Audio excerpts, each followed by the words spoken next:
From the moment I met Sophia, I believed we had something real. She was charming, intelligent, and ambitious, a perfect match for me in every way.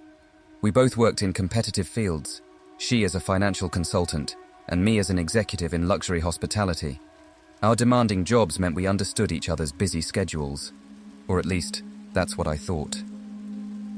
The cracks started small.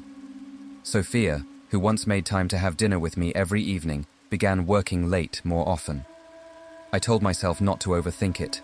Our industries were demanding, and I trusted her. But then came the text. One evening, as we sat on the couch watching TV, her phone buzzed.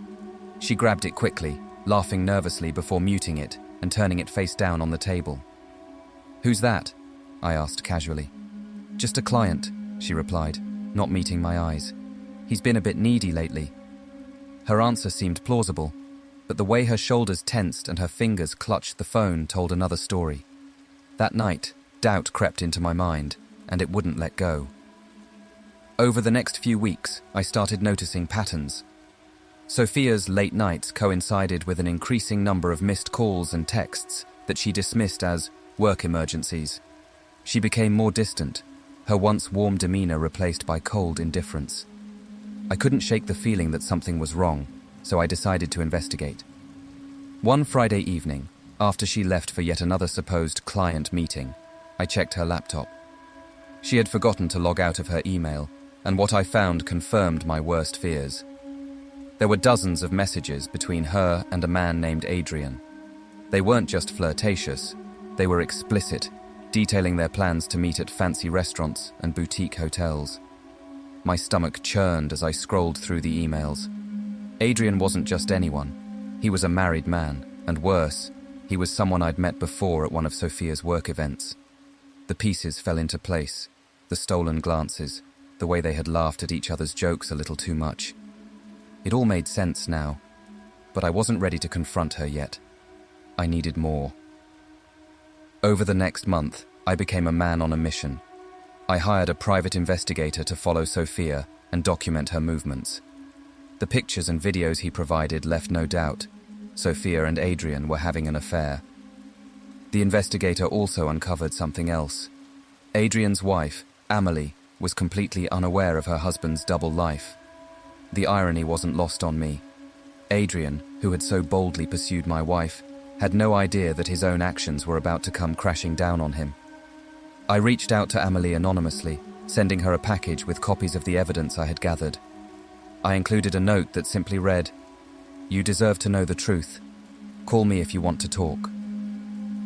A few days later, my phone rang. It was Amelie. Amelie was understandably devastated, but she wasn't the type to wallow in self-pity. Over coffee at a quiet cafe, we laid everything on the table. Her husband's deceit, my wife's betrayal, and the toll it had taken on both of us. "I want to confront him," she said, her voice steady despite the tears in her eyes. "But I want to do it in a way he'll never forget."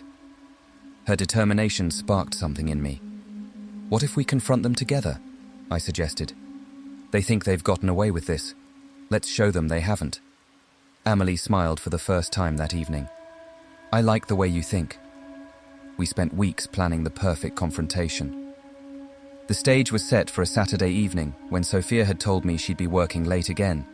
This time, I knew exactly where she'd be, at a high-end restaurant downtown with Adrian. Amelie and I arrived early, taking a table in the corner where we could see everything without being seen. Sure enough, they arrived hand in hand, laughing as though they didn't have a care in the world. My blood boiled, but I forced myself to stay calm. The moment needed to be perfect. When their entrees arrived, Amelie and I made our move. We walked up to their table together, and the look of pure panic on their faces was worth every sleepless night. "Sophia," I said coldly, "you forgot to mention you'd be dining with Adrian tonight." "And Adrian," Amelie added, her voice dripping with venom. "I see you've been keeping busy." The restaurant fell silent as the four of us stood there, the tension palpable. Sophia stammered, her face flushed. "Jakob, I can explain." "You'll have plenty of time to explain," I interrupted, pulling a folder from my bag and placing it on the table. "Here are the divorce papers. You have 10 minutes to sign them, pack your things, and get out of my house." "Divorce?" she repeated, as though the concept was foreign to her. "You're being ridiculous." "No, Sophia," I said, my voice steady. "What's ridiculous is you thinking I wouldn't find out. What's ridiculous is you throwing away our marriage for this." Adrian tried to stand, but Amelie placed a hand on his arm, forcing him back into his seat. "You're not going anywhere, Adrian," she said. "We're far from done." Amelie then pulled out her own folder, containing her own damning evidence. "Your company's board will be receiving this on Monday," she said calmly. "Let's see how they feel about their CFO using company funds to wine and dine his mistress." Adrian's face turned ashen. "You wouldn't." "Oh, I would," Amelie replied with a cold smile. "And I will." Sophia left that night with nothing but the clothes on her back. I changed the locks the next morning and had her belongings delivered to her parents' house. She called, texted, and even showed up at my office, but I refused to see her. Our divorce was finalized within months, and she walked away with far less than she had expected. As for Adrian, his life unraveled quickly. True to her word, Amelie sent the evidence to his company's board. He was fired within days, and the news of his affair spread like wildfire through their social circles. Amelie filed for divorce shortly after, and I heard through the grapevine that Adrian was living in a dingy apartment, far removed from the life of luxury he once enjoyed. Amelie and I stayed in touch for a while, supporting each other as we rebuilt our lives. Over time, we found a sense of peace, knowing we had taken control of a situation that could have destroyed us.